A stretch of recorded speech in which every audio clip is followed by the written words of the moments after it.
নমস্কার বন্ধুরা, আমরা চলে এসেছি আরেকটা নতুন ব্লগ নিয়ে।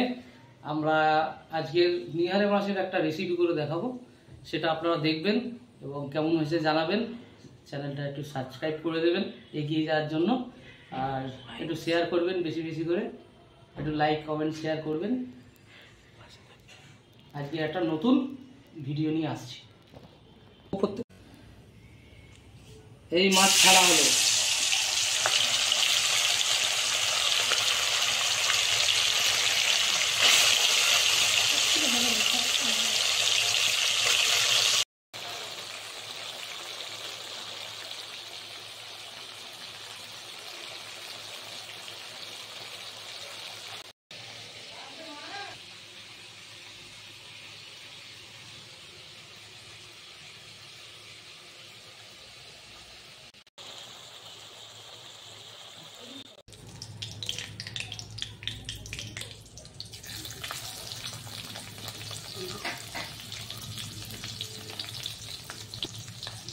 গোটা গরম মশলাগুলো দিয়ে দিলাম, তারপরে পেঁয়াজটা ছাড়ছি। পেঁয়াজটা ভালো করে ভাজা হবে, তারপরে যা যা উপকরণ আছে আস্তে আস্তে দেবো।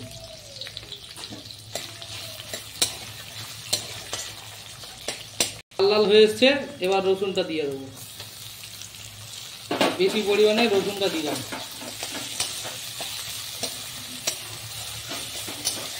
ভালো করে নেড়ে নেড়ে রসুনটাকে মিক্স করে ভালো করে ভাজতে হবে, যাতে না কাঁচা গন্ধ থাকে, সেটা দেখে নিতে হবে।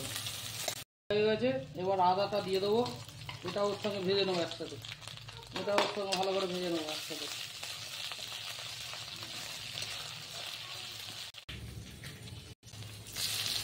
টমেটো, এবার টমেটোটা দিয়ে দিলাম, এটাও ভাজা হবে ওর সাথে। ভালো করে ভেজে নিয়ে তারপরে লঙ্কা হলুদ যা যা উপকরণ আছে দেবো। এই নুন দিয়ে দিচ্ছি,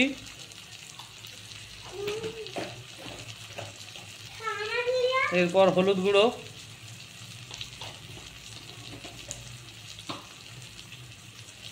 শুকনো লঙ্কার গুঁড়ো,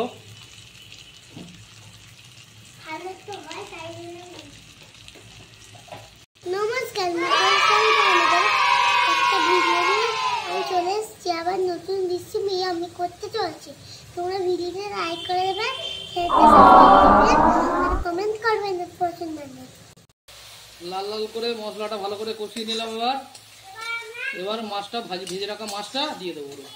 ভেজে রাখা মাছটা এবার ঢেলে দিলাম,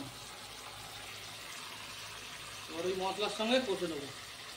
একটু অল্প পরিমাণে মিট মশলা দিয়ে দিলাম, মিট মশলা।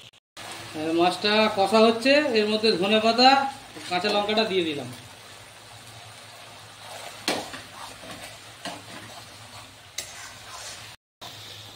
থামালে কিন্তু হবে না, হাতটা চালিয়ে যেতে হবে। হাত থামালে চলবে না, তাহলে একদম তলা লেগে যাবে, কড়ার তলা একদম পুরো লেগে যাবে, বেকার হয়ে যাবে তখন। হয়ে গেছে, এবার শুকনো হয়ে গেছে, একদম পুরো রেডি ভাত দিয়ে খাওয়ার জন্য।